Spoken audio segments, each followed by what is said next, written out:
So tonight I had a rather radical idea. The idea was simply to look fear in the eye and dance with it. And so here's what I mean by that. What I mean is that fear is only as scary as you allow the shadows to portray it. It's something that exists mostly in our imagination, especially when it's an unseen fear. You know, if you get a lion in front of you, it's about to eat you, that may be a tangible fear. That may be something real. That may be something that exists in the physical. But when you are operating on assumption, when you are trying to project into the future and try to avoid catastrophe or align with success, then your fears, those possibilities or potentialities that could cause you to not meet with the success you're wanting or to meet with the catastrophe you'd much rather avoid, they are in this realm of imagination, in this realm of still a potential. So, the insight that I've had, because I've now been about 6 hours into building my relationship with fear, and a lot of insights have come forth. The most prominent one is the value of inviting fear in before you get afraid. It sounds maybe a little strange, but what we're trying to do in this series is to shift fear from this abstract thing that you try to control or change or minimize into something you have a relationship with, something that can work for you. And so in this process, when I would start to feel negative emotion and start to maybe get a little anxious, I would consciously invite fear in. And the concept of fear, I would say, come on in, fear. And this had two effects. Number one was that it caused me to not be afraid of this negative emotion building into a place of where it would grow into a fear. You know, it's just a small negative emotion. I'm not afraid yet, but I'm hesitant. I'm anxious. I'm wanting to navigate carefully. But when I invited fear in, that sort of went away because I got to this place of, fear's here, where I was afraid of this going. I was afraid of this building into a fear. I just invited fear in. Now what am I afraid of? Oh, I'm not afraid of anything because I just essentially faced my fear without having to force myself into a scary situation. A lot of times when you think of someone overcoming fear, they're doing something extreme. They're really immersing themselves in the fear so that they can get over it. But in this case, in my actual practice of building a working relationship with fear, that's only about 6 hours old, but I'm telling you, I'm feeling effects. I'm feeling positive changes. I'm already in this place of, I essentially overcame that fear before that fear came by inviting fear in. So here's the second effect. Imagine fear as like this expert consultant, right? So, you know, to you, a lot of negative emotions may be undesirable, maybe a little scary, maybe something you desperately want to avoid. And for you, I mean for all of us, for me too. You know, I don't want to swirl down into a negative spiral and hit the drain and bottom out, and who knows what happens along that crazy journey. You know, I'd much rather stay in a nice uplifted place. But to fear, like none of those other negative emotions are like, you're like he's like, who are you? Like, you know, it's like a super, like Hitler in hell is probably like down there scoffing at like Jeffrey Dahmer or something. You know, it's just like you're nothing compared to me. And so fear is not afraid of any of those other negative emotions. Fear is fear. Fear is not afraid of fear. And so when you work with fear, then you are not like afraid of being afraid. You are not, and so let me clarify this.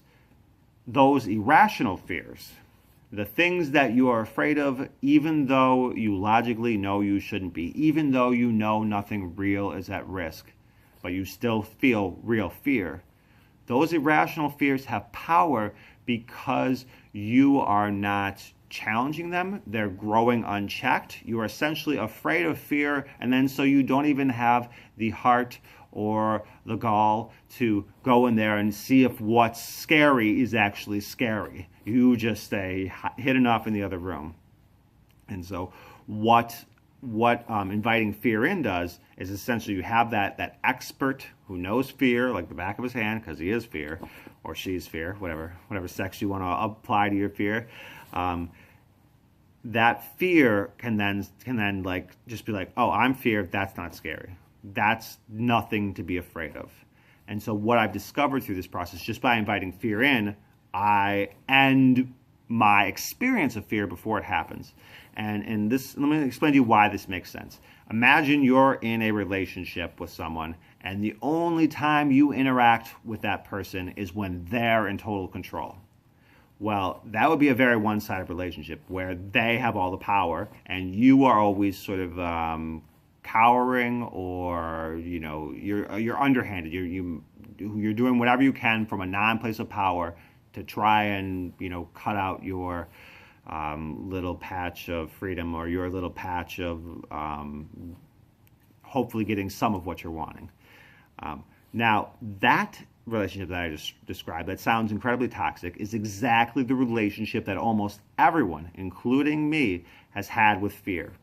And so by inviting fear in, what you're saying is like, hey, let's spend some time together when you're not in control of fear. Let's see what we can do together, or let's build this working relationship. Let's interact when I'm not afraid. Invite fear in. I'm not afraid. Fear is here. I'm here. But fear is not in control. It's like we're separate entities. We're separate entities interacting on something.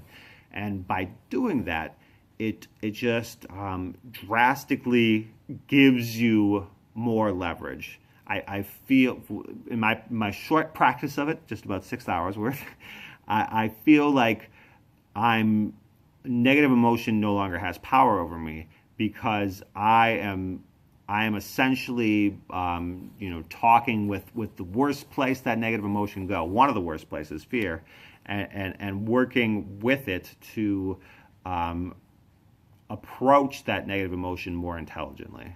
Because it only grows into fear when you ignore it. When you ignore it, and then something small grows into something bigger, grows into something bigger, grows into something bigger, and then before you know it, it actually is something scary.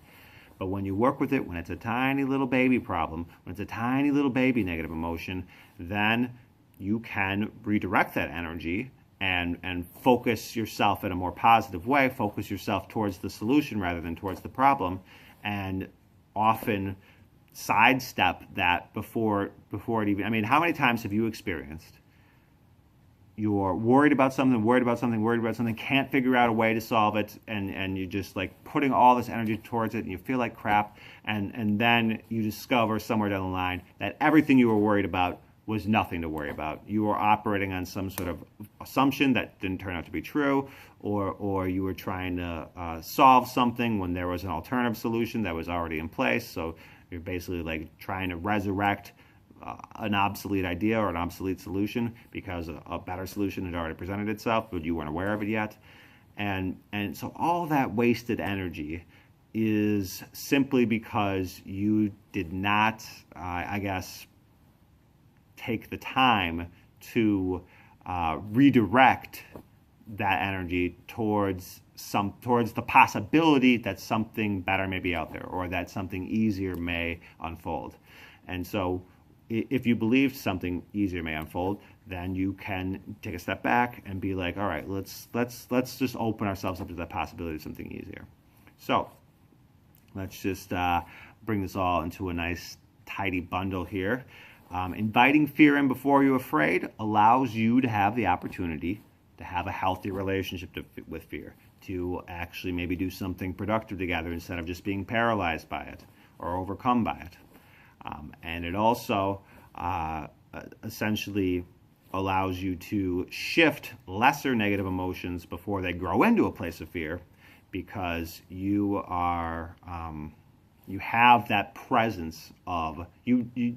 So fear is largely a concept that exists in your mind, and so when you invite that concept in, you can then compare and contrast that concept of what is actually really worth being afraid of and worth running away from versus whatever tiny little thing is there. And let me give a quick example of this. Before I made this video, I had a little anxiety came up, and I was gonna maybe just do something else. Maybe I was gonna watch somebody else's video or watch some other form of entertainment. But then I invited fear in, and all of a sudden, all of that anxiety instantly gone. And then I came down here and I shot this video.